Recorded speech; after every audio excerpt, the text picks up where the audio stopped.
আমার নবী আপনার নবী রাহমাতুল লিল আলামিন বলেন, এই কবর এমন একটা জায়গা যে এই কবরের ভিতরে বেনামাজি হইয়া গেলে অনেক শাস্তি আছে না নাই? আল্লাহর হাবিব বলেন, উম্মত বেনামাজি হইয়া কবর গেলে তিনটা শাস্তি তোমার জন্য অবধারিত। এক নম্বরে কবরের মাটিটা ছোট হয়ে যাবে, কবরটা এমন সংকুচিত করে দেওয়া হবে তোমার ডান পাশের হাড্ডিগুলা বাম পাশের হাড্ডির ভিতরে ঢুকে যাবে। এমন ভাবে কবরের মাটি তোমার চাপ মারবে, তোমার কান্নার আওয়াজ পৃথিবী ভারী হয়ে যাবে। ঘরের পাশে কবর, কিন্তু খবর নেওয়ার সুযোগ নাই। এমন ভাবে মাটি তোমার চাপা মারবে, তোমার হাড্ডিগুলো একটার হাড্ডির ভিতরে আরেকটা হাড্ডি ঢুকে যাবে। এই জন্য শুরুতে আমি রব্বানী ভাই বলছিলাম, ইন্না বাতশা রাব্বিকা লাশাদীদ, নিশ্চয়ই আমার আল্লাহর দরা কি নরম না শক্ত। তো ওই আল্লাহটাকে আল্লাহ বলছেন, ইন্নাহু হুয়া ইউবদিউ ওয়া ইউঈদ।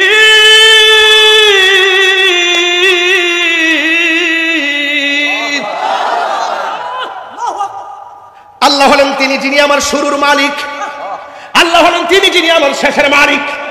আমার শুরু হলো জন্ম দিয়া, শেষ হয়ে গেল মৃত্যু দিয়া। কথা কোন?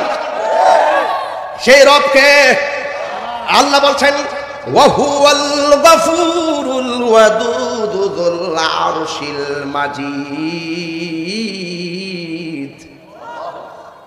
আল্লাহ হলেন তিনি যিনি প্রেমময়। He is the forgiving and loving. Forgiving and loving মানে হলো আল্লাহ হলো প্রেমময়, ওয়াদুদ এবং ক্ষমাশীল। এর যুবক আল্লাহ ক্ষমাশীল, আল্লাহ প্রেমময়, সেই রব আমাদেরকে মৃত্যু দিয়া দিবে। আমার নবী বলে, বেনামাজি হইয়া কবরে গেলে যে তিনটা শাস্তির এক নম্বর শাস্তি হলো কবর মাটি তোমারে চাপা মারবে। এমন একটা চাপা দিবে। এই যুবক আমার দিকে তাকাও, তোমাকে মসজিদ থেকে প্রতিদিন বলা হচ্ছে, আসসালাতু খায়রুম মিনান নাওম। কেমন করে তুমি বিছানায় পিঠ লাগাও, কেমন করে তুমি বালিশের মধ্যে মাথা ঠেকাও, কেমন করে ফজরের টাইমে মোবাইল চালিয়ে ঘুমিয়ে যাও। কুমকুমিয়া হাবিবি কাম তানাম আশ-শামসু ওয়াল কামারু লা ইয়ানাম। তোমাকে বলা হচ্ছে, আসমান থেকে ডাক দেওয়া হচ্ছে, এই উঠো উঠো, সুবহুন কুদ্দুসুন। কারমের কোন সুবহানাল্লাহ। মসত্ব চলে যেতে হবে, এই জন্য কেউ বাঁচতে পারবে না। আল্লাহ রাব্বুল আলামিনের হাবিব একদিন তিনি এক জানাজার ময়দানে গেলেন। জানাজার ময়দানে যাওয়ার পর আল্লাহর হাবিব ডাক দিয়ে বললেন, সাহাবারা তোমরা আল্লাহর কাছে কবর আযাব থেকে পানা চাও। রাসূল সাহাবায়ে কেরাম বলেন, এই কথাটা বলতে দেরি আমরা নবীর চতুর্পাশে দাঁড়ায় গেলাম, যেন মনে হয় আমার নবী পাখির মতন দুইটা ডানা দিয়ে আমাদেরকে ছায়া দিতেছে। সুবহানাল্লাহ বলবেন না? নিজের হাত মুবারকের মধ্যে লাঠি মুবারক নিয়া গুরুস্থানে মাটির মধ্যে গাইরা বললেন, সাহাবীরা আল্লাহর কাছে কবর আযাবের পানা চাও। আপনারা জবান খুলে কন, কবর আযাব কি সত্য না মিথ্যা? আরো জোরে কোন সত্য না মিথ্যা? আরে এই কবর তো একদিন আমরা যাবই। যাওয়ার আগে আমার নবী বলছেন, পৃথিবীর মানুষ, একটা মানুষের দৈনন্দিন জীবনের শেষ সমাধির মুহূর্তটা সবচাইতে বড় কঠিন। এটার নাম হলো সাকরাতুল মাউত। আজরাইলে ঘরের দরজায় ঢুকলে রক্তগুলা পানি হয়ে যাবে। আজরাইলে ঘরের দরজায় এসে দাও মারবে, দাও এমন দাও মারবে। আমার পাশে আমার বাপ বসে আছে, আমার বাপ আজরাইলের ধাও সম্পর্কে অবহিত নয়।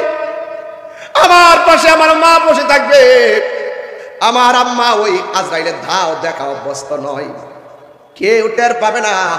আমার নবী আপনার নবী বলে, আজরাইলে যখন ধাওটা মারবো রে পৌরসভার চুনারো ঘাটের বাবা, ওই মুহূর্তে মানুষের গলাটা এমন ভাবে শুকায়া যাবে। এ আমার বন্ধু, এ যুবক তুমি শক্তিশালী হও, কিন্তু আজরাইলের মোকাবেলায় তুমি কিছুই করতে পারবে না।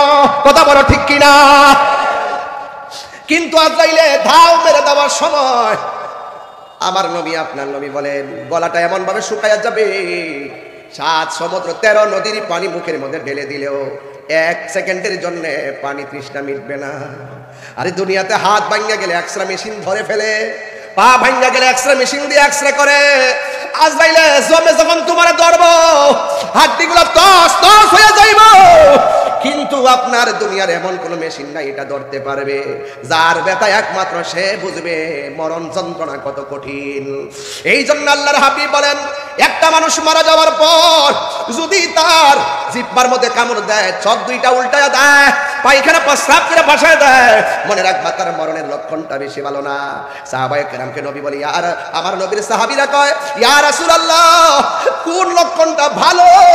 আমার নবী, আপনার নবী বলেন, সাহাবীরা রে, একটা মানুষের মারা যাওয়ার পর যদি দেখো, আমার দেশে দেখবেন কিছু মানুষ এরই ক্ষেতের লাইনের মধ্যে ঘাস বাসে, আবার কিছু মানুষের ধান কাটে, চেহারা কালো।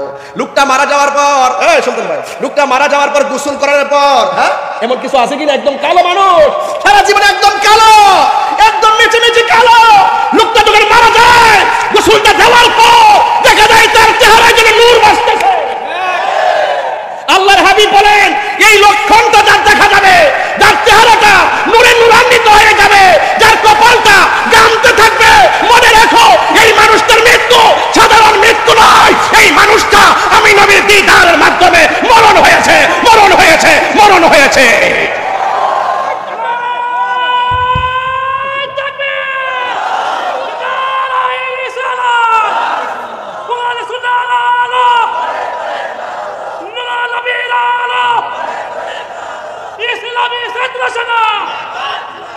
আল্লাহু আকবার বলেন, আরো জোরে আল্লাহু আকবার বলেন। এমন মরণ আমরা চাই কি চাই না? আরো জোরে, আরো জোরে।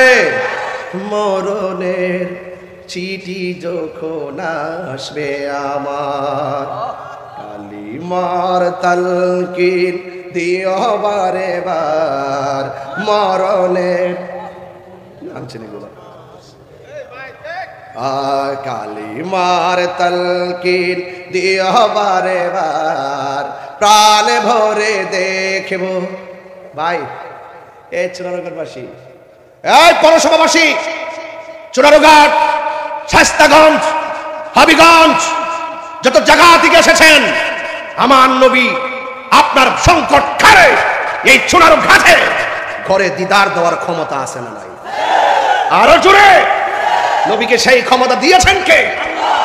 কিছু মানুষ আছে জাহেল মুরাক্কাব, নাইবে শয়তান, ওরা বিশ্বাস করতে চায় না। ওরা ওয়াজের মধ্যে কিভাবে বলে নবীকে দেখলে জাহান্নামের আগুন হারাম হবে, কোনো দলিলে নাই। 3 বার বলেন নাউজুবিল্লাহ, নাউজুবিল্লাহ পড়েন, আরো জোরে নাউজুবিল্লাহ। নবীকে দেখলে গুনাহ মাফ হয় কি হয় না? নবীকে দেখলে জাহান্নামের আগুন হারাম হয় কি হয় না? আসলে ওরাও জানে কিন্তু মানে না। কথা কোন ঠিক কিনা? আবার কিছুদিন পরে আমরা যখন জাতামারা ধরুম, লাস্টে কবে এক্সট্রিমলি সরি, এই জিনিসটা ওরা পারে। ওরা মাঝে মাঝে গিলাইতে চেষ্টা করে, যখন আমরা দড়ি পরে আবার ভুল স্বীকার করে। কথা বলেন ঠিক না ঠিক? এই জন্য আল্লাহ বলছেন, কি বলছেন? আফালা ইয়ালামু ইযা বুসিরা মা ফিল কবুর। তারা কি কবর সম্পর্কে অবগত নয়? কবরটা কি সাধারণ জায়গা? হ্যাঁ, আলিমাত নাফসুন মা কদ্দামাত ওয়া আখারাত। এই কবর সেই জায়গা যেখানে যাওয়ার পর তুমি পূর্বের পরে সবকিছু কিন্তু তুমি জানার মতো ক্যাপাসিটি আল্লাহ তোমাকে দিয়ে দিবে। কথা বলেন ঠিক না ঠিক? গভীর মনোযোগ। এই বারজাখের কথা বলছিলাম। এই জন্য কবর দেশে যেতে হবে, কেউ আগে যাবে কেউ পরে যাবে। আল্লাহ রাব্বুল আলামিন কুরআনের মধ্যে আরো কিছু আয়াত আছে, আমি বলে দিয়ে যাই। আল্লাহ রাব্বুল আলামিন বলে দিয়েছেন, সুম্মা আমাতাহু ফাআখবারা, তারপর তিনি তাকে মৃত্যু দেন এবং তাকে কবরস্থ করেন। আপনারা জবান খুলে বলেন, মৃত্যু দেওয়ার মালিক কে? আরো জোরে বলো কে? কেউ আগে যাবে কেউ পরে যাবে, কিন্তু হায়াতের মালিক কে? আল্লাহ রাব্বুল আলামিন কুরআনে বলে দিয়েছেন, কাইফা তাকফুরুনা বিল্লাহি ওয়া কুনতুম আমওয়াতান ফাআহইয়াকুম সুম্মা ইউমীতুকুম সুম্মা ইউহয়ীকুম সুম্মা ইলাইহি তুরজাউন। আল্লাহ রাব্বুল আলামিন বলেন, তোমরা কিভাবে তোমাদের রবকে অস্বীকার করছো? তোমরা ছিলে মুর্দা, জবানটা খুলে বলেন আমাদেরকে জীবন দিয়েছে কে? আল্লাহ বলে আমি তোমাদেরকে জীবন দিয়েছি, জীবন দেওয়ার পরে আমি আল্লাহ তোমাদেরকে মৃত্যু দিব।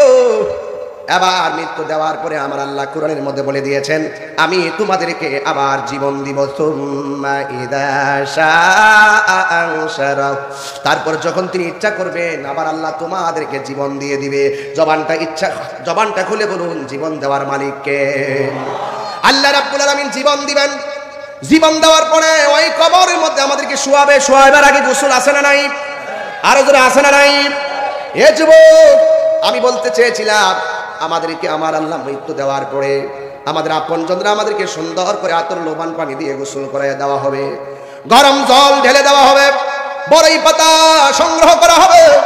এই চুনারগড়ের বাজার থেকে এত সুন্দর কাপড়, পুরুষের জন্য 3টা কাপড়, মহিলার জন্য 5টা কাপড় আছে না নাই? আমাদের এত দুর্ভাগ্য, কাপড়টা কেমনে কাটা লাগে সেটাও মুসলমান হইয়া জানি না। গোসলটা কোন নিয়মে করাইতে হয় মুসলমান হইয়া আমরা এটা শিখার জন্য চেষ্টা করি না। কথা বলেন ঠিক কিনা? আবার বাবার জানাজা, দাদার জানাজা, দাদির জানাজা মসজিদের ইমামরে ডাইকাই না জানাজার নামাজে পড়াইতে হয়, অথচ নিজে আমার বাবার জানাজাটা পড়াইবার জন্য ক্ষমতা অর্জন করতে পারলাম না। জবানটা খুললে কোন বাবার জানাজা সন্তান পড়াইলে লাভ আছে না? আল্লাহর ওয়াস্তে এগুলো শিখে নিবেন, লজ্জা করবেন না, শিখে নিবেন। এইগুলো শিখতে একদিনও লাগে না। এই জন্য আজকে আমরা যারা শিখতে পারি না আমাদের মতো দুর্ভাগার কেউ নাই। এই জন্য বন্ধুরে আমার, এবার আমার আপনার মরণের পরে গোসল দেওয়াইয়া খাটের মধ্যে শুহাইয়া জানাজার ময়দানের মধ্যে আমাকে নিয়ে যাবে। ও যুবকের দল, এই বিদায় শেষ বিদায় রে। 1 দিন 2 দিন 3 দিন ঘরের মানুষের কান্না ঠেলা, রান্না হয় না, পাশের বাড়ি থেকে খাবার দেয়, কিন্তু 4 দিনের মাথায় আর 5 দিনের মাথায় 7 দিনের মাথায় ঘরের চুলার আগুন আর বন্ধ থাকে না, ওই আগুন আবার জ্বলতে থাকে। আপনার ঘরের বাজার বন্ধ থাকে না, বাজার চলতে থাকে। আপনার ঘরের বিয়ের অনুষ্ঠান বন্ধ থাকে না, বিয়ের আয়োজন চলতে থাকে। কিন্তু যেই লোকটা সংসার সাজাইয়া গেছে ওই কবরের ভিতরে মানুষটা কেমন আছে আমরা দুনিয়ার পাল্লায় সব ভুলে গেলাম, কবরবাসীর খবর আমরা নিতে পারলাম না। কথা বলেন ঠিক কিনা? কবরের খবর নেওয়া লাগবে। মুরুগ, জান্নাতি মুরুগ দুনিয়ার মুরুগের সঙ্গে তালে তাল লাগায়। মারহাবা জোরে বলবেন না? উঠো তুমি। এই যুবক, আমি তোমাকেই বলছি, পায়ে হাত রেখে বলছি। আমাকে বলেছেন যুবকদের আইডল, আমাকে বলে তারুণ্য স্পৃহা। আমি ব্যতীত হই না, আনন্দিত হয়, তবে পুলকিত হতাম তখনই যখন আমি শুনতাম এই তাহির হুজুরের ওয়াজ তাফসীর মাহফিল থেকে শোনার পরে প্রত্যেকটা ছেলে নামাজি হয়ে গেছে। আমার মতন সৌভাগ্য আর এত খুশি মনে হয় কেউ হতো না। আজকে ওয়াদা করবেন, আমি বলছি একদম বিশ্লেষণমূলক আলোচনা করবো। একদম আজকে থেকে ওয়াদা, যা হয়েছে হয়েছে, আর আমরা নামাজ ছাড়বো। উপরে বাইরে পায় কবর আযাব তো কঠিন। আমি একটা ঘটনা তুলবো একটু পরে। এই ঘটনাটা তিরমিজি শরীফের হাদিসটা পড়তে পড়তে আমি আসছি। বিষয় যে কি আমি কিন্তু জানি না। একটা ছেলের ফোন দিলাম, ভিডিও ম্যান জাহাঙ্গীরকে, যে তাড়াতাড়ি তুমি একটা কাজ করো। আমার মুরিদ বলছে যে পোস্টারটাতে বিষয় আছে কিনা পাঠাও আমার কাছে। বিষয়টা পাঠাইছে, কোরআনের কয়েকটা আয়াত আমি কুট করে নিয়ে আসছি। এতটুকু আমার লেখাপড়া। আমার লেখাপড়া টেবিলে বসে লেখাপড়ার বয়স এখন নাই। ছাত্র জীবনে যা করছি এই হালকে একটু দেখি আর প্রয়োগ করি। আলহামদুলিল্লাহ বলেন। যুবক যুবক আপনার মতন বহু যুবক আমি দেখছি, রাস্তা দিয়া যাই রব্বানি ভাই, দেখি যে ট্রাকের সাথে বাড়ি খায়া ঠিক এইভাবে কাছে যাচ্ছে, এইভাবে রক্তগুলো ভাসতেছে, একটা মানুষ ধরে না। ওই দিন আমার এক ভাগ্নি পাখি কইরা নাম ফোন দিছে। আমার ভাগিনার নাম হলো দেলোয়া, সে বিদেশে থাকে, উপর থেকে পড়ে, মাথাটা ফেটে গেছে। আমার বলতেছে মামা আধা ঘন্টা, 1 ঘন্টা আমার ভাইটাই রাস্তায় চিৎকার পারলো, রক্ত ভাসতেছে, মানুষ ভিডিও করতেছে, কেউ ধরে না। বাইরে এই পৃথিবীর সুখের সময় আপনার বন্ধুর অভাব নাই। একবার দুঃখে পড়ে দেখেন, একবার টাকার ক্রাইসিসে পড়ে দেখেন, একবার অসুস্থতার ক্রাইসিস নিয়ে পড়ে থাকেন, একবার বিপদে পড়ে দেখেন, আপনার পাশে কেউ দাঁড়াবে না। যিনি সব সময় আছেন, হুয়াল আউয়াল ওয়াল আখির ওয়াল যাহির ওয়াল বাতিন, he is the first, last, open and secret. He is our creator and almighty. তিনি আপনার সুখে দুঃখে ওপেনে প্রকাশ্যে একটু দরদ দিয়ে ডাক দিবেন, টাকা লাগে না। কি লাগে না? টাকা লাগে না। একটু দরদ দিয়ে ডাক দিবেন, আল্লাহর কসম একটু দরদ দিয়ে ডাক দিবেন। তিনি দয়ার সাগর, তিনি রহমান, তিনি গফফার, তিনি সত্তার, তিনি ইয়াসাল জালালি ওয়াল ইকরাম। তাকে চাইবেন, এক হাত বাড়াই দিবেন, দেখবেন তিনি আপনার দিকে দুইবার নজর দিয়ে দিবেন। আপনি তার দিকে হেঁটে যাবেন, তিনি দ্রুত আপনার কাছে চলে আসবেন। টাকা লাগে না, পয়সা লাগে না, খবরদার একটা লবিং লাগে। রাহমাতুল্লিল একটা লবিং লাগে। কেন? আল্লাহ মানা নবী মানা নয়, নবী মানলেই আল্লাহ মানা। আরো জোরে বলুন না, আল্লাহু আকবার জোরে বলেন না। যুবক, এ যুবক, আপনাকে বলছি, নামাজ যে পড়েন তাকবীর বাদে কি বাদে না? রুকু করে কি করে না? সেজদা করে কি করে না? 24 ঘন্টায় কি সেজদা করতে হয়? 24 ঘন্টার ভিতরে সব মিলাই 1 ঘন্টা লাগে না। আল্লাহ বলছে আমি যে তোরে বানাইছি, আমি যে তোরে বানাইছি, খলাকতু বিয়াদাইয়া, আমি তো তোরে আমার নিজের হাত দিয়া বানাইছি। সুবহানাল্লাহ বলবেন না? একটু যুবকের আওয়াজটা বড় হবে, সুবহানাল্লাহ জোরে বলেন। আল্লাহকে বান্দা আমি তো তোর নিজের হাত দিয়ে বানাইছি। কইরা বানাইছি? দেখ, এটা বানাইছি আমার ডাক শোনার জন্য, এই 2টা চোখ বানাইছি আমার সৃষ্টি দেখার জন্য, এই জবানটা বানিয়েছি আমাকে ডাক দেওয়ার জন্য, আর এই অল চেহারাটার ভিতরে একটা জায়গা বানাইছি, এটা কপাল। সুবহানাল্লাহ বলবেন না?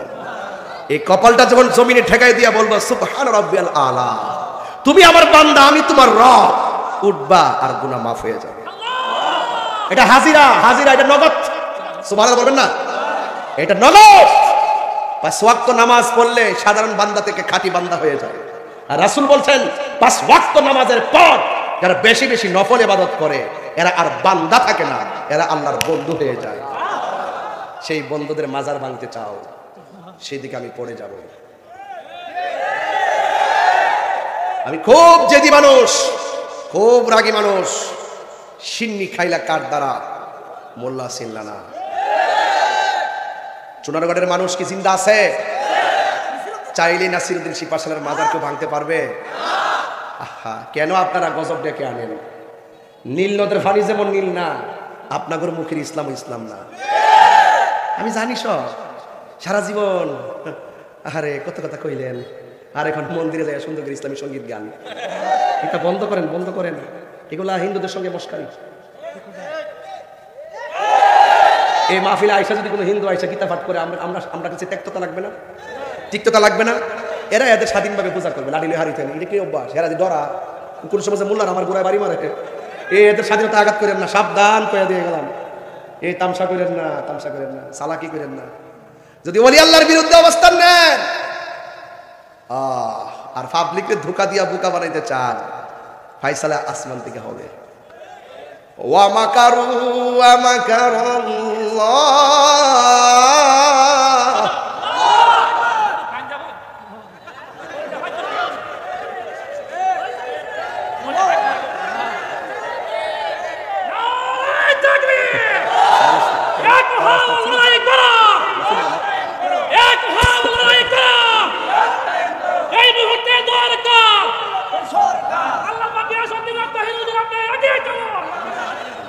আচ্ছা, আমার লোক যাইস না, বিপদ আছে। এমনি আমার বুঝতেছে টর্চ লাইট লাগাইয়া কোরআনটা ধরবো, অসুবিধা নয় বাজান। আমি হইলাম সম্প্রীতি বান্ধব মানুষ, আমি রাষ্ট্র নিয়ে কাজ করি, সুন্নিয়তে খেদমত করি। কথা বলেন ঠিক কিনা? যেই নেতা আমার সুন্নিয়তকে ভালোবাসবে আমি তার স্যান্ডেল জিব্বা দিয়ে পরিষ্কার করে দিব। যেই নেতা আমার নবীরে ভালোবাসবে না, নবীর বিরুদ্ধে করবে, তার ছায়ার মধ্যে আমি পা দিব না। তাই রে হুজুর, নতুন কেউ না, সাবধান। হাদিসে কুদসি, মান আদালি ওয়ালিয়ান ফাকাদ আযানতুহু বিল হারবে। যারা ওলি আল্লাহর সঙ্গে বেয়াদবি করবে, আল্লাহর পক্ষ থেকে গজব আসবে। কি আসবে? আর ওদের কি আসবে? আমি কষ্ট পাইছি, মাজারের উপরে জুতা লইয়া উঠতে হাতের দিয়ে বাইরে মাজারে আগুন লাগাই দিছে। আপনার অ্যাডভোকেট ভাই আছে না? অ্যাডভোকেট ভাই, ওই যে আমাদের অ্যাডভোকেট ভাই, ওই যে, আর সিরাজ আলী ভাই, ও এই যে একটা লোক আছে সিরাজ আলী ভাই, সাথে আমি একটা প্রশ্ন রাখি। আপনার বাবার কবর, দাদার কবর, দাদির কবর, অথবা আমার বাপের কবর, দাদার কবর, এই কবরটার ভিতরে কেউ কেউ লাথি দেওয়ার অধিকার আছে? কথা লাথি দেওয়ার অধিকার আছে? আচ্ছা, ওলি আল্লাহ পরে বলবেন, আল্লাহ পাক ভালো জানে। কিন্তু যারা মাজার উঠে এটা কবর যদি ধরেন, এই কবর উঠকে লাথি দিতে পারবে?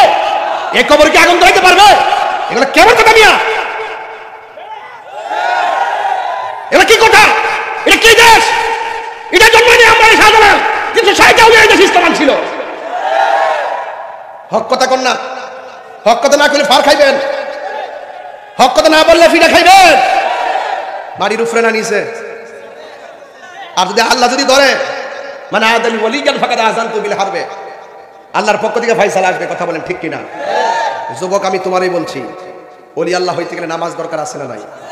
বাইরে ফরজ ধরে কই বেনামাজির শাস্তি কবরে কঠিন। আল্লাহর হাবিব বলছেন আমি মেরাজে গেছি, মেরাজে যাওয়ার পর আমি দেখছি জাহান্নামের আগুন। মেরাজে যাওয়ার পর আমি বহুত আযাব দেখছি, কিন্তু সবচাইতে ভয়ঙ্কর আযাব দেখছি কবরের আযাব। তা আপনি সহ্য করবেন কেমনে? কেমনে সহ্য করবেন? আল্লাহর হাবিব বলেন বেনামাজির কবরে 3টা শাস্তি। 1 নম্বরের শাস্তি হলো বেনামাজির কবরে 2 পাশের মাটি সংকুচিত করে দেওয়া হবে, এমন ছোট করে দেওয়া হবে হাড্ডিগুলা গুড়া বানায় ফেলাইব।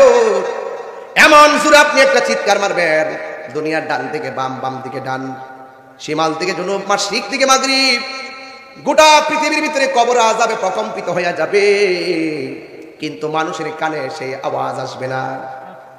আল্লাহর হাবিব বলেন সাহাবায়ে কেরাম কবর আযাবের কষ্টের আওয়াজ যদি হুঙ্কার যদি মানুষের কানের মধ্যে লাগতো, মানুষের কান ফেটে রক্তাক্ত হয়ে মানুষ মারা যেত। কিন্তু দুনিয়ার পশু পাখিগুলা বিশেষ করে গরু দেখবেন গুরুস্থানে বাইন্দা রাখলে ঘাস খাইতেছে, ঘাস খাইতেছে, হঠাৎ কইরা ঘাস খাইতেছে, হঠাৎ করে দেখবেন গরুটা রশি ছিঁড়া দৌড় মারে। কেন দৌড় মারে জানেননি? একটা মাত্র কারণ, কারণ গরু ছাগল চতুষ্পদ জন্তুরা কবরের ভয়ঙ্কর কান্নার আওয়াজ শুনে। কথা বলেন ঠিক কিনা? 2 নম্বর আযাব হলো কবরের ভিতরে জাহান্নামের আগুন ধরায়া দেওয়া হবে, অর্থাৎ জাহান্নামের আগুন থেকে একটা উত্তাপ ঢুকায় দেওয়া হবে। চুনারুঘাটের বাজারে যদি আগুন লাগিয়া যায়, মানুষ যদি আগুন নিভাইতে না পারে, ফায়ার সার্ভিস আইসা আগুন নিভাবে। কিন্তু পৌরসভার পাশে গুরুস্থান আসেনি রে ভাই, ওই গুরুস্থানে শত শত মানুষের কবরে আগুন দিয়া জ্বলতেছে। লন্ডন, আমেরিকার, দুনিয়ার কত টেলিভিশনের পর্দায় আগুন জ্বলার দৃশ্য দেখি, কিন্তু কবরের ভিতরে আগুন ধাউ ধাউ করে জ্বলতেছে, কিন্তু দুনিয়ার মানুষ যারা পরিমাণ দেখার এবং সহযোগিতা করার সুযোগ নাই। কথা বলেন ঠিক কিনা? এই জন্য আমার যুবক ভাইয়েরা, এই কবরের ভিতরে একদিন নয়, 2 দিন নয়, শত শত বছর আমরা পড়ে থাকবো, কোটি কোটি বছরে পরে থাকবো। আমার নবী আপনার নবীকে প্রশ্ন করা হয়েছিল, ইয়া রাসূলুল্লাহ নবী গো, কবরের প্রথম রাত কেমন হবে? সুবহানাল্লাহ। কবরের প্রথম রাতটা কেমন হবে? আপনারা জবান খুলে কোন আমার নবী দেখা এবং জানার ক্ষমতা আছে না নাই? আমার নবী বলে সাহাবায়ে কেরাম কবরের মধ্যে যখন লাশটা নামানো হবে, ইমানদারের রূহটা আর বেঈমানের রূহটা তার বডির ভিতরে ঢুকায় দেওয়া হবে। কবরের ভিতরে মানুষটা যদি ওই কবরের ভিতরে ইমানদার হয়, আমার নবী বলে ওই প্রথম রাতটা শুরু হবে 3টা প্রশ্ন দিয়া। কথা কোন ঠিক কিনা? এই 3টা প্রশ্নের ভিতরে 1 নম্বর প্রশ্নের নাম হলো আমার রব্বুকা, তোমার রবকে। সোনারঘাটের বাবারা জবানটা খুলে বলেন আমাদের রবের নাম কি? এই আওয়াজে মাদিনা জবান খুলে কোন কি? ওয়া ইলাহুকুম ইলাহু ওয়াহিদুন লা ইলাহা ইল্লা হুয়ার রহমানুর রহিম। যিনি ছিলেন, তিনি আছেন, তিনি থাকবেন। জবানটা খুলে বলুন তিনি কে? এই জন্য ওই আল্লাহর প্রশ্নটা প্রথম করা হবে, মার রব্বুকা, তোমার রব কে? জবানটা খুলে কোন তিনি কে? এরপরে বলবে তোমার দিন কি? ওয়ামা দিনুকা, তোমার ধর্ম কি? সে বলবে দিনী আল ইসলাম, আমার ধর্মের নাম হলো ইসলাম। এরপরে প্রশ্ন করা হবে ওয়ামা কুনতা তাকুলু ফি হাক্কি হাযার রাজুল, এই যে লোকটা বসে আছে এই লোকটা সম্পর্কে তুমি কি ধারণা করতে? ইমানদার বলবে তিনি তো সেই নবী যিনি আমাদের কাছে আমার আল্লাহ সাক্ষী দিয়েছেন, তিনি তো সেই নবী যিনি আমাদেরকে আখিরাতের কথা বলেছেন। জোরে জোরে কি সুবহানাল্লাহ বলা যাবে না? আল্লাহ ডাক দিয়া বলবে ও ফেরেশতারা রে, জান্নাতের ভিতরে যা, জান্নাতের ভিতরে যাইয়া সুন্দর একটা গালিচা নিয়ে আমার প্রেমিকের নিচে বিছাইয়া দেয়। ওই গালিচার মধ্যে সোনার ঘাটের ইমানদার ঘুমায়া যাবে। এমন ভাগ্য আমরা নসিব হইব নি গো নবী, এমন নসিব আমরা সোনার ঘাটের তাফসীর মাহফিলের আশিকদের নসিব হইব নি গো নবী। ইয়া রাসূলুল্লাহ, জীবনে কত নবী নবী করছি, মরণের ঘাটে আপনার দিদার হইব নি। জীবনে কত নবী নবী করছি, কবর ভিতরে আপনার দিদার নসিব হইব নি। আল্লাহ বলবে, ফেরেশতা আমার প্রেমিকটা কবরে কেমনে থাকবো? জান্নাত থেকে সুন্দর একটা গালিচা বিছায়া লইয়া আইনা সুন্দর করে বডির নিচে নামায়া দে। বডির নিচে বিছায়া দেওয়ার পরে জান্নাতের গালিচার মধ্যে শুয়া যাইব। শুয়ার পরে ডান কাত হইব। ডান কাত হওয়ার পরে দেখবে একটা নূরের বাতি জল জল করতেছে। এবার ইমানদারদের পাওয়ার কি কবরে কম না বেশি? আরো জোরে বলো, কম না বেশি? ইমানদার বলবে, ও আলো, আমার ডানে মাটি, বামে মাটি, উপরে মাটি, নিচে মাটি, তুমি কেমনে গো আমার ভিতরে ঢুকলা? তাই আমি দুনিয়ার কোন কৃত্রিম আলো নয়, আমি দুনিয়ার অন্য কোন গতানুগতিক আলো নয়। আমার চিনুনি আমি কেডা? আমি হইলাম দুনিয়ার তোমার নেক আমল। ইল্লাল্লাযীনা আমানু ওয়া আমিলুস সালিহাত, আমি হইলাম তোমার নেক আমল। এখন প্রশ্ন আসবে, হুজুর আমল আসছে পরে আলু দেওয়ার জন্য, কয় আলু তো আসতো না যদি ইমান না থাকতো। কথা বলেন কেন, কথা বলেন কেন? এই যে কবরে প্রথম রাত্রে তিনটা প্রশ্ন, এই প্রশ্নগুলো হলো ঈমানি প্রশ্ন, এরপরে যা হবে সব আমলি। কথা কোন ঠিক কিনা? রাসূল বলে এই প্রশ্নের উত্তর দিতে পারলেই কবর তার ভালো হয়ে যাবে, হাসরের ময়দান তার ভালো হয়ে যাবে। ঈমানদার বলবে, আমি যখন ডান কাতের মধ্যে রে ভাইজান, আমি যখন এমনি শুইলাম, আমি দেখলাম একটা আলো এমন ভাবে আলো দিতেছে, আমার কবরের মধ্যে কোনো অন্ধকার নাই। এই আলোটারে জিজ্ঞাসা, তুমি কেডা? আমি হইলাম তোমার ঈমানের অলংকার, নেক আমল। এরপরে আমি আবার বাম কান্দে গেলাম ঘুমাইবার লাইগা, আবার দেখলাম আরেকটা আলো জ্বলতেছে। আমি জিগাইলাম, তুমি কেডা গো? কই আমারে তুমি চিনো না, আমি হইলাম তোমার দুনিয়ার কোরআন তেলাওয়াত। আর জোরে জোরে কন্যা সুবহানাল্লাহ। ইন্না নাহনু নাযালনা যিকরা ওয়া ইন্না লাহু লাহাফিজুন। আল্লাহ বলতেছেন, এই কোরআন আমি আল্লাহ নাজিল করেছি, এই কোরআন হেফাজতের দায়িত্ব আমি আল্লাহর হাতে রেখে দিয়েছি। হাদিস শরীফে আমার নবী বলেছেন, এই কোরআনের সঙ্গে যারা সম্পর্ক রাখবে, ওয়াল্লাযীনা কাফারু ওয়া কাযযাবু বিআয়াতিনা ফাউলাইকা লাহুম আযাবুম মুহিন। ওয়াল্লাযীনা হাজারু ফি সাবিলিল্লাহি সুম্মা কুতিলু আও মাতু লা ইয়ারযুকান্নাহুমুল্লাহু রিজকান হাসানা ওয়া ইন্নাল্লাহা লাহুয়া খায়রুর রাযিকিন। এই কোরআন যারা তেলাওয়াত করবে, আমার নবী বলে, বান্দা যদি জাহান্নামের দিকে রওনা দেয়, এই কোরআনটা ডাইরেক্ট সামনে দাঁড়ায়া যাবে। আল্লাহু আকবার বলেন না কেন? এই কোরআনটা দাঁড়ায় বলবে, আল্লাহ, ও আল্লাহ গো, এই কোরআনটা সে এমন ভাবে তেলাওয়াত করছে, তেলাওয়াত করার সময় চোখের পানি ফালা ফালা কাঁদছে। এই কোরআনটা এমন ভাবে তেলাওয়াত করছে, তেলাওয়াত করার সময় এমন ভাবে চোখের পানি ফালা ফালা কাঁদছে। আর রহমান আল্লামাল কোরআন খলাকাল ইনসান আল্লামাহুল বায়ান, এমন ভাবে চোখের পানি ফালা ফালা কাঁদছে। আল্লাহ, আমি কোরআন তেলাওয়াতকারীর জন্য তোমার কাছে সুপারিশ করলাম। আমারে নবী আপনার নবী বলে রে বন্ধু, ওই তেলাওয়াতকারীর সুপারিশে, ওই কোরআনের সুপারিশে আমার আল্লাহ তেলাওয়াতকারীকে জান্নাত দিয়ে দিবে। জিজ্ঞাসা করা হয়, তুমি কে?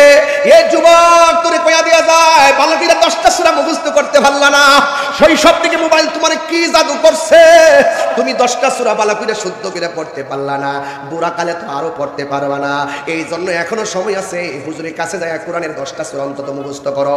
মৃত্যুর আগ পর্যন্ত নামাজ আছে, নামাজের ভিতরে কোরআন তেলাওয়াত আছে, ওই নামাজটা যদি শুদ্ধ করে তেলাওয়াত দিয়ে না পড়তে পারো, তোমার মতো হতভাগা, আমার মতো হতভাগা পৃথিবীর আর কেউ হবে না। কথা বলেন ঠিক কিনা? এই জন্য আমার যুবক ভাইয়েরা, ও যুবক, ডাক দিয়া কই তুমি কে?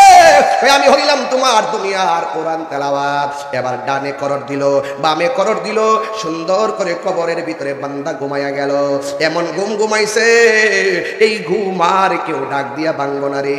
একদিন না, 2 দিন না, 3 দিন না, আমার আল্লাহ বলে ও ফেরেশতারা শুধু বিছনা দিলে চলবো না, জাহান্নাম থেকে একটা প্রেমের হাওয়া ভিতরে ঢুকাইয়া দে, যেন তার জান্নাতে ঢোকার আগে যেন জান্নাতের সুঘ্রাণ তার নাকে লাগে। ওয়াবাশশিরিল্লাযীনা আমানু ওয়া আমিলুস সালিহাতি আন্না লাহুম জান্নাতিন তাজরি মিন তাহতিহাল আনহার। ওই ইমানদার হতে পারলে, নেক আমলদার হতে পারলে আল্লাহ কবরেও বিছানা দিবে, হাসরের ময়দানেও বাড়ি বানায়া দিবে। এই যদি আপনি ইমানদার না হন, কবরের ভিতরে যখন আপনাকে প্রশ্ন করা হবে মার রব্বুকা, আপনি বলবেন আমি জানি না। এরপরে বলবে ওয়া মা দীনুকা, আপনি বলবেন আমি জানি না। ওয়া মা কুনতা তাকুলু ফি হাক্কি হাযা রাজুল, কই আমি চিনি না। এই 3টা উত্তর দিতে না পারলে প্রথম রাত্রটা এত ভয়ঙ্কর হবে রে আব্বা। এমন ভাবে আমার আল্লাহ রাব্বি বলেন, যেই মাত্র 3টা প্রশ্নের উত্তর দিতে পারবে না, জাহান্নাম থেকে একটা হাওয়া ঢুকাইয়া দিবে, এমন গরম লাগবে তার কান্নার আওয়াজ কেউ শুনবে না রে। শুধুমাত্র তাই নয়, ওই কবরের ভিতরে জাহান্নামের একটা গালিচা বিছাইয়া দিবে, জাহান্নামের আগুনের বিছানা বিছাইয়া দিবে। ওই আগুনের ভিতরে এমন তাপ লাগবে দুনিয়ার কেউ তার ভাগ দিবে না। শুধুমাত্র তাই না, আল্লাহর হাবিব সাল্লাল্লাহু আলাইহি ওয়াসাল্লাম বলেন, এই কবরের ভিতরে একটা ফেরেশতা নামবে, তার 2টা সমস্যা। কইতাম নি বাজান? একটা ফেরেশতা নামবে, 1 নম্বর ফেরেশতার সমস্যা, সে চোখে দেখে না, অন্ধ। 2 নম্বর ফেরেশতার একটা প্রবলেম, সেটা হলো সে কানে শুনে না, চোখেও দেখে না, কানেও শুনে না। আল্লাহ বলে, ফেরেশতা তোরে বানাইছি বেঈমানরে বাইরে বের লাগে কবরের ভিতরে অন্ধ আর বধির ফেরেশতা কবরে নামবে, নাইমা এমন ভাবে বাইরানো শুরু করব, কানলেও কানে শুনে না, মাথা ফাটলেও চোখে দেখে না, এমন ভাবে মাটির মধ্যে মিশাইয়া ফালাইবো তার কান্নার আওয়াজ সারা পৃথিবীর সব জন্তু জানোয়াররা শুনবে, কিন্তু কোনো মানুষের কানের মধ্যে লাগবে না। 1 দিন না, 2 দিন না, কিয়ামত পর্যন্ত তার কবরের ভিতরে আযাব আছে না নাই? তাই তো আমার নবী, আপনার নবী কিছু কবরের দিক দিয়ে যাইতেছিলেন, হঠাৎ করে দেখলেন কবরের ভিতরে জান্নাতের বাতি জ্বলতেছে। আপনারা জবান খুলে কোন, নবী যদি দেখে কবরে জান্নাতের বাতি জ্বলতেছে, আমার নবী কি খুশি না বেজার? আর আওয়াজ করে কোন খুশি না বেজার? এবার জান্নাতের আলো জ্বলতেছে, নবী খুশি। সব দেখতে দেখতে দেখতে দেখতে একটা কবরের কাছে গেছে। কবরের কাছে যাওয়ার পরে আমার নবীর চেহারা মোবারকটা মলিন হয়ে গেছে। সাহাবীরা ডাক দিয়া বলে, ইয়া রাসূলুল্লাহ, নবী গো, ও মায়ার নবীজি, আপনি সব কবর দেখে দেখে আনন্দে হাসলেন আর আল্লাহর কাছে দোয়া করলেন। ইয়া রাসূলুল্লাহ, এই কবরের কাছে আইসা চেহারাটা কেন মলিন করে ফেললেন? আল্লাহর হাবিব বলে, সাহাবীরা একটা মাইক লও, অর্থাৎ একটা এলান করো, বাজারে যাইয়া সব মানুষে জানিয়ে দাও এই গুরুস্থানে কয়জন মানুষের আত্মীয় স্বজনরা দাফন করা হয়েছে। সবাই যাইয়া বলো কয়জনকে এই গুরুস্থানে দাফন করা হয়েছে। এখন গুরুস্থানে এখনের মতন তো আর গণবসতি কবর না, আরবের কবর তো ফাঁকা কবর, সবাই জানে। ওই গুরুস্থানের ভিতরে এবার আমার নবী লাশের কবর আযাব দেইখা যেই মাত্র আমার নবী এলান করে দিছে, বাজারের ভিতরে যাইয়া, এই ওয়াজটা আমার লাইফে প্রথম করতেছি, আমার জীবনে প্রথম। সুবহানাল্লাহ, সুবহানাল্লাহ, নারে তাকবীর, নারে রিসালাত, নারে সুন্নাত, আল্লাহু আকবার জোরে বলেন। আমি বলছিলাম আমার নবী, আল্লাহু আকবার জোরে বলেন, আর জোরে বলেন আল্লাহু আকবার। আমি বলেছিলাম আমার নবী সব কবর দিকে হাসলো। একটা কবর দেখার পর আমার নবী চিন্তায় পড়ে গেলেন। আমার নবী এলান করে দিলেন, বাজারের সবার মধ্যে এলান করে দিলেন একটি বিশেষ ঘোষণা। আল্লাহর হাবিবের নির্দেশে গুরুস্থানের ভিতরে যতজন আত্মীয় স্বজন আপনারা কবর দিয়েছেন, সবাই কবরস্থানের মধ্যে যাবেন। এই ঘোষণা করার পর সকল মানুষগুলো গুরুস্থানের মধ্যে গিয়েছে। আল্লাহর হাবিব বলে, আত্মীয় স্বজন আপনারা যাকে যেই জায়গায় দাফন করেছেন সেই জায়গার মধ্যে গিয়ে আপনারা দাঁড়ান। যার যার কবরে পারে গিয়া সবাই দাঁড়ায় গেছে। এ বন্ধুরে, ও চুনারো ঘাটের বাবা। এবার সবাই যখন দাঁড়ায় গেছে, সাহাবায়ে কেরাম মনে মনে ভাবতেছে যে কোন জায়গা, যেই কবরের মধ্যে আযাব হইতেছে এই কবরের পারে না জানি কে দাঁড়া। নবী পাক সাল্লাল্লাহু আলাইহি সাল্লাম যেই কবরের মধ্যে আযাব দেখেছে ওই কবরের পারে না জানি কে দাঁড়া। কিন্তু যুবক, ওই কবরের পারে সবাই দাঁড়ায়, সবাই যার যার কবরে দাঁড়াইছে, কিন্তু আমার নবী তাকায়া দেখতেছেন ওই যেই কবরের মধ্যে আযাব হইতেছে ওই কবরের পারে যাইয়া যুবক কোনো ছেলে দাঁড়াই নাই, ওই কবরের পারে যাইয়া যুবতী কোনো মেয়ে দাঁড়াই নাই, ওই কবরের পাশে যাইয়া বয়স্ক কোনো বাবা দাঁড়াই নাই, ওই কবরের পাশে যাইয়া একটা বৃদ্ধা মহিলা দাঁড়ায়া রইছে। ওই মহিলাটা দাঁড়াইয়া ওই জায়গার ভিতরে আর আল্লাহর কাছে শুধুমাত্র বলতেছে, আল্লাহ এরে তুমি গজব দিয়া দাও, এরে তুমি গজব দিয়া দাও। এবার আমার নবী ডাক দিয়া বলে, এ মা, তোমার সন্তানের জন্য তুমি এই প্রার্থনা কেন করতেছো? তুমি কি জানো না এই কবরের ভিতরে কি অবস্থা? কিন্তু মা ডাক দিয়া বলে, হুজুর, ইয়া রাসূলুল্লাহ, ইয়া হাবিবাল্লাহ, এ আমার সোনার বাড়ির যুবকরা, মার মনে হাসতে হাসতে কষ্ট দাও, দেখা যাও আমি কি বলি। এই ওয়াজটা আজকে বাড়ির মধ্যে নিয়ে যাওয়া লাগবে রে বাবা। এবার আমার নবী বলে, মা আপনি কেন এমন ভাবে আসমান থেকে বদদুয়া দিয়ে হাসতেছেন? ডাক দিয়া বলি, ইয়া রাসূলুল্লাহ, ইয়া হাবিবাল্লাহ, নবী গো, এই সন্তানটারে আমার পেটের ভিতরে 10 মাস 10 দিন আমি তারে ধারণ করেছি। কত কষ্ট হয় আপনি তো জানেন, আমি কত ঘুম হারাম করে ফেলাইছি আপনি তো জানেন, আমি এর এত কষ্ট করে লালন পালন করেছি, কিন্তু সে ভূমিষ্ঠ হওয়ার পরে আমার কথা মানে না, এত কষ্ট আমার দিয়েছে, এই কষ্টের যন্ত্রণা আমার আর ভাল লাগে নাই। এমন কষ্ট আমি পেয়েছি যেই কষ্ট কারো কাছে খুলে বলতে পারি নাই। আমি আল্লাহর কাছে বলছি, আল্লাহ এই সন্তানটারে তুমি আযাবের মধ্যে ফেলাইও। এই জন্য হয়তো আল্লাহ আমার দোয়াটা কবুল করেছে, হয়তো আল্লাহ আমার বদদুয়াটা কবুল করেছে। এবার আল্লাহর হাবিব তো রাহমাতুল লিল আলামিন, কথা বলেন ঠিক কিনা? আমার নবী ডাক দিয়ে কি, আল্লাহ, ও আল্লাহ, মা সন্তানকে দুনিয়ায় থাকা অবস্থায় বদদুয়া দিয়েছে, আল্লাহ আপনি কবুল কইরা ফেলাইছেন, আমার কোনো আপত্তি নাই। তোমার কাছে একটা ফরিয়াদ করি, এই সন্তানটাকে কবরে কেমন কষ্ট দিতেছেন গো আল্লাহ, এই কষ্টটা একটু পুরা মহিলাটার একটু দেখাইয়া দেন। আল্লাহ একটু কষ্টটার একটু মাটার দেখাইয়া দেন। এবার আমার নবী হলো মুস্তাজিবুদ দাওয়া, নবী যখন দোয়া করে আল্লাহ ফিরাইয়া দেয় না, কথা কোন ঠিক কিনা? আবার আল্লাহর কাছে নবী দোয়া করতে দেরি, মা দাঁড়ায় রয়েছে, হাজার মানুষ তাকায় রয়েছে, আর এই দিক দিয়ে মার দুঃখিনীর সামনে কবরের আযাবটা বাইসা উঠছে। দুইটা আযাব মা দেখতেছে, অল বডিটা একবারে পুর্তি পুর্তি কয়লা হয়ে রয়েছে। আল্লাহু আকবার কর না কেন? আর 2 নম্বর আযাবটা হলো তারা এমন ভাবে বাইদাইতেছে কবরে, তার কান্নার আওয়াজ কান ধরে রাখা যায় না। এবার আমার নবী ডাক দিয়া বলে, মা আপনার সন্তানটারে দেখছেননি? কয় হ দেখছি। কয় কি অবস্থা দেখছেন? কয় দেখছি আমার পোলাডারে বাইদাইতেছে, দেখছি আমার পোলাডারে আগুন দিয়ে পুরাইতেছে, দেখছি যে আমার পোলাডারে মারতেছে। মা যখন দেখছে আগুন দিয়ে পুরাইতেছে, আরে মা কারে কয়, মা কারে কয়, নবী বলতেও হয় না, ওই মা আল্লাহরে ডাক দিয়ে, আল্লাহ,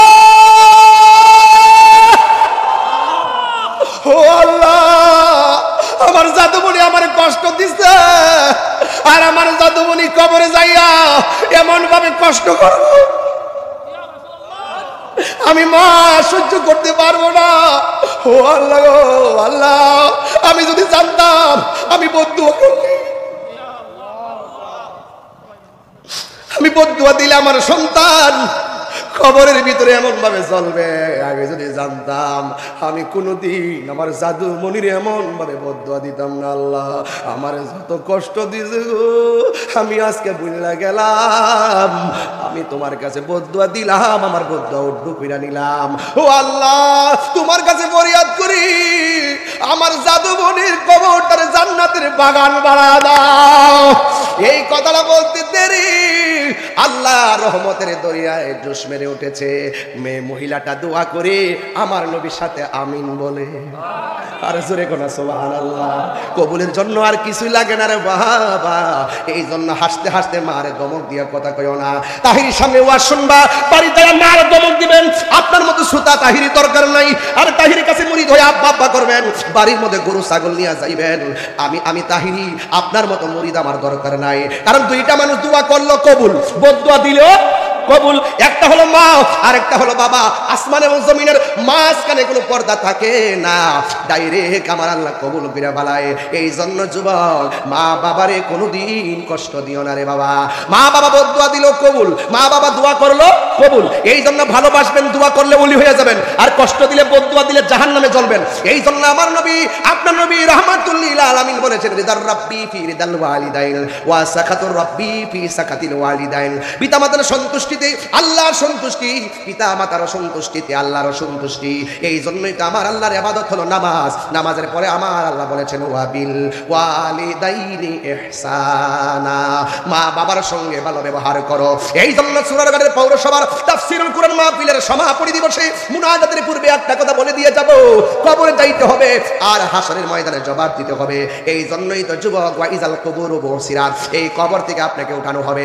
এই কবর থেকে উঠাইয়া এও আবার সামনে স্বাভাবিকভাবে উঠবেন না, উলঙ্গ অবস্থায় উঠবেন আর হাসরের ময়দানে নাফসি নাফসি বলে কাঁদবেন। এই জন্য ওই ময়দানে সর্বপ্রথম হিসাব হবে নামাজের হিসাব। আর একটা শ্রেণীর মানুষের গায়ের মধ্যে জাহান্নামের আগুনের শিকল লাগায়া দেওয়া হবে। ওই মানুষটা হলো যারা মা বাবার মনে কষ্ট দিয়েছে। আজকে চুনারুঘাট পৌরসভার মানুষ শুরু থেকে ওয়াজ শুরু করে দিলাম আকাশটার কারণে, নাইলে অনেকভাবে রিল্যাক্স করে ওয়াজ করতাম। কখন আবার পরিবেশটা কি হয় বলা যায় না। এই জন্য আমি তাড়াহুড়া করে শুরুতেই আলোচনা শুরু করছি, কোনো ডানবাম যায় নাই। আশা করি আমার বিষয়টা বুঝতে পেরেছেন।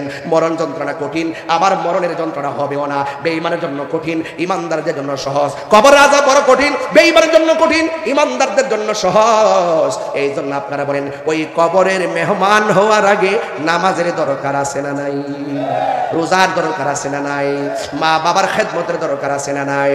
রাসূলুল্লাহকে জানেন চাইতে মহব্বতের দরকার আছে না নাই? ও চুনারুঘাটের বাবা, আজকে ওয়াজ করে দিয়ে গেলাম, বুঝাইয়া দিয়ে গেলাম আমি তাহিরিকে এত ভালোবাসেন। আপনি ময়রা দেখেন, আপনার কবর পরে আমি এত ব্যস্ত, আমি আসতে পারবো না। আজকে এত হাজার হাজার মানুষ আমার মাহফিলের মধ্যে ওয়াজ শুনতেছেন, আমি আজকে ময়রা দেখি, কালকে 3 ভাগের 2 ভাগও জানা যায় যাবে না।